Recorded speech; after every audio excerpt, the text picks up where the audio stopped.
Hello and welcome back to Kirsten's Cove. So originally with this review series that I started in the last video with the Vampire Diaries, I was going to go back and forth between TV show and book, which would mean this video would be about a book. But then there's all these hints that Julie and the Phantoms might be coming back or getting renewed for season 2 or moving to Disney Plus. So this video is going to be about Julie and the Phantoms. All right, so Julie and the Phantoms review for season 1. Let's go. If you have never heard about Julie and the Phantoms, it is a show on Netflix that, according to the Google overview, teenager Julie finds her passion for music and life while helping the Phantoms, a trio of ghostly guys, become the band they were never able to be. So much more complicated than that. That is such a shortened down little synopsis. But it came out in 2020 and then was pretty much immediately canceled, even though it was in number one charts. It has 8.4 out of 10 on IMDb and a 93% on Rotten Tomatoes. People loved it. It took the world by storm. It was very confusing why it got canceled. Overall, I really like this show. And part of the reason that I wanted to talk about it today is there's been all of these hints that maybe we are going to get a season 2 in Disney Plus. Kenny Ortega's deal with Netflix has just ended. He has gone back to his original agency, which we love. He put Julie and the Phantoms back in his Instagram bio. The Jeremy Shada just posted a video of him singing one of the songs from Julie and the Phantoms called The Band Is Back. We had Savannah, who plays she plays Carrie in the show. She just posted a video to the sound of one of her songs in the show. Madison Reyes, who plays Julie, just posted. Charlie, who plays Luke, just cut his hair to the Luke hairstyle. There's been lots of little hints. And one of my friends, Emma, and I were talking on her stream the other night that maybe we are getting all of these little hints about it because they are in talks with Disney Plus of either maybe having Julie and the Phantoms movie to wrap up the storyline, because it left off on a huge cliffhanger to wrap up the storyline. Maybe we're going to get a season 2. Kenny Ortega, the director, had talked about how I think he had planned it for 5 seasons. They keep getting asked to cons. It is very clearly people still love this show. So that maybe all of these things are happening because they're in talks with Disney Plus and they're trying to show that there is still a desire for more of it. Not sure if that definitely might be something that's happening. So maybe we have a YouTube video. Maybe it helps maybe boost that a little bit. Or I just get to talk about it. I was planning on talking about it anyway. Might as well talk about it now. Overall, I really enjoyed the show. It is a kids' TV show, and I think that is something that was hard for me to keep in mind as I was watching it, because some of the themes feel very adult, but even when I go back and I watch kids' TV shows, I'm like, oh wow, there were some adult themes in this. And when I say adult themes in Julie and the Phantoms, it's deals with the complexity of grief.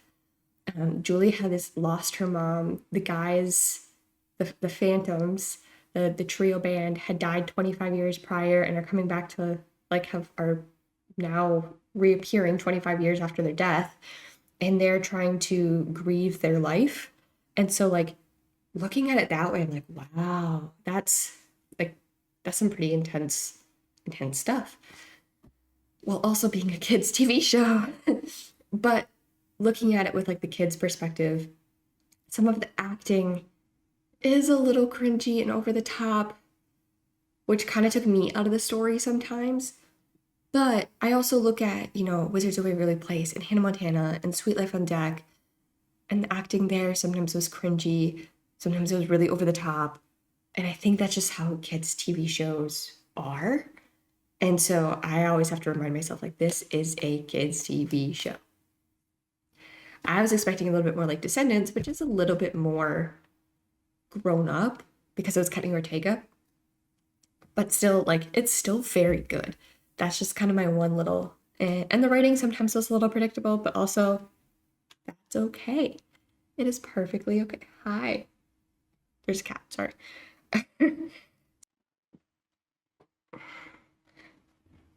We get a cat because he's causing a ruckus. But yeah, so that's like my only like critiques about the show. But other than that, fantastic. So this is a musical show. There is at least one or two songs per episode. And of course, since it's Kenny Ortega, the music is fantastic. It's so Zeb agrees. It's so good. He's also just grumpy that I'm holding him like this because he would like to run. Hi. Okay, are we done? Want to say goodbye? Want to say bye-bye? All right. But it is Kenny Ortega. I expect nothing less than amazing music and choreography, which we had. My favorite songs. Edge of Great, in that riff, which isn't in the studio album of the show. The riff is only in the show because what's your name? Charlie, who plays Luke, did it while they were recording it, but they had already recorded the album, and so it was too late to put in the album. That moment, perfection. My favorite moment. It makes me so giddy, and like I don't know who that would not make giddy. Like it's so good. Oh, it's so good. Because, like, let's be real, Kenny Ortega never misses. But yeah, so my favorite songs are probably Edge of Great and Wake Up. To me, I love Wake Up. It's the first song. Not the first song. It's the first song that Julie sings in episode 1. Oh, just it being from her mom and like understanding and knowing grief so well. Oh, I think also like bringing it back to like the grief part, it's not like talking about grief where it just immediately makes you sad all the time or like super depressing about grief is really depressing. I know that, but like it's about like grieving how when like everybody else has kind of moved on, but like your world is still impacted. It's kind of like about that part of the grief. And so I think they do it in a great way, in a light, child okay way. I don't know how to say this without spoiling anything. Oh, this is chaotic. Anyway, my last favorite song is Stand Tall because I don't know who doesn't love that moment when all of them are standing there and hold hands and take that bow. It's so good. Um, the writing in the show, like it makes you feel so many things. Like you just feel like I was so giddy over these two teenagers falling in love and wanting them to move on and Julie to like the little bits about like the little hints from Julie's mom and like wanting to know her connection to Sunset Curve and like also like these kind of like mystery wrapped up in a romance, wrapped up in a musical. Like it's so good. If it does come back, I do hope that they have the same writers. I think that's part of like what made it so special. And I'd hate to see it come back, but not in the way that it deserves, if that makes sense. Ugh.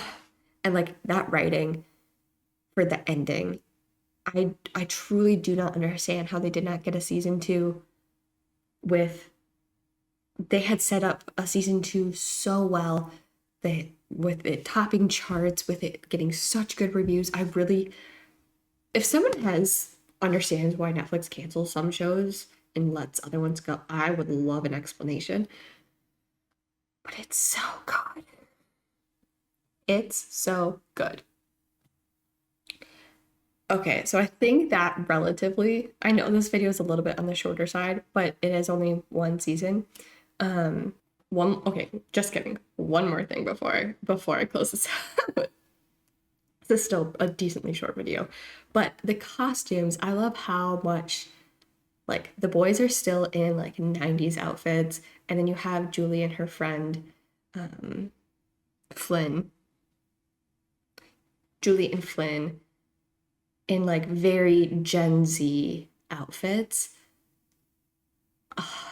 Again, just so good. They put so much attention into detail when they did this, and that makes I think that's what makes it that like even adults can like it, with the songs, with the themes of friendship and grief and family, that adults can like this show, and that they did a fantastic job of making it a kid show. I mean, it's not, like tiny baby humans, but like, you know, middle schoolers, that like it's a kid show that adults also like or can like, and it can span multiple generations. So I would give this show probably like 8.5 out of 10. I, yeah, that'd be my rating. Just it is a kid show and I'm an adult, and so 8.5 out of 10. Fingers crossed that it comes back for season 2, that Disney Plus does pick it up. There is a fan project going on of people are asking people to watch it on April 30th to bring it back up to into the top charts for Netflix, to show that there is still interest. So if you have never seen it, or if you are wanting to watch it, April 30th is a fantastic day to do that. I don't know how many people are a part of this fan project, but hey, doesn't hurt to still be a part of it. Maybe help bring it back. Fingers crossed that we have that. But anyway, thank you guys so much for watching. I hope you have a fantastic rest of your day. Keep getting lost in your dreams, and I will see you next time. Bye, guys.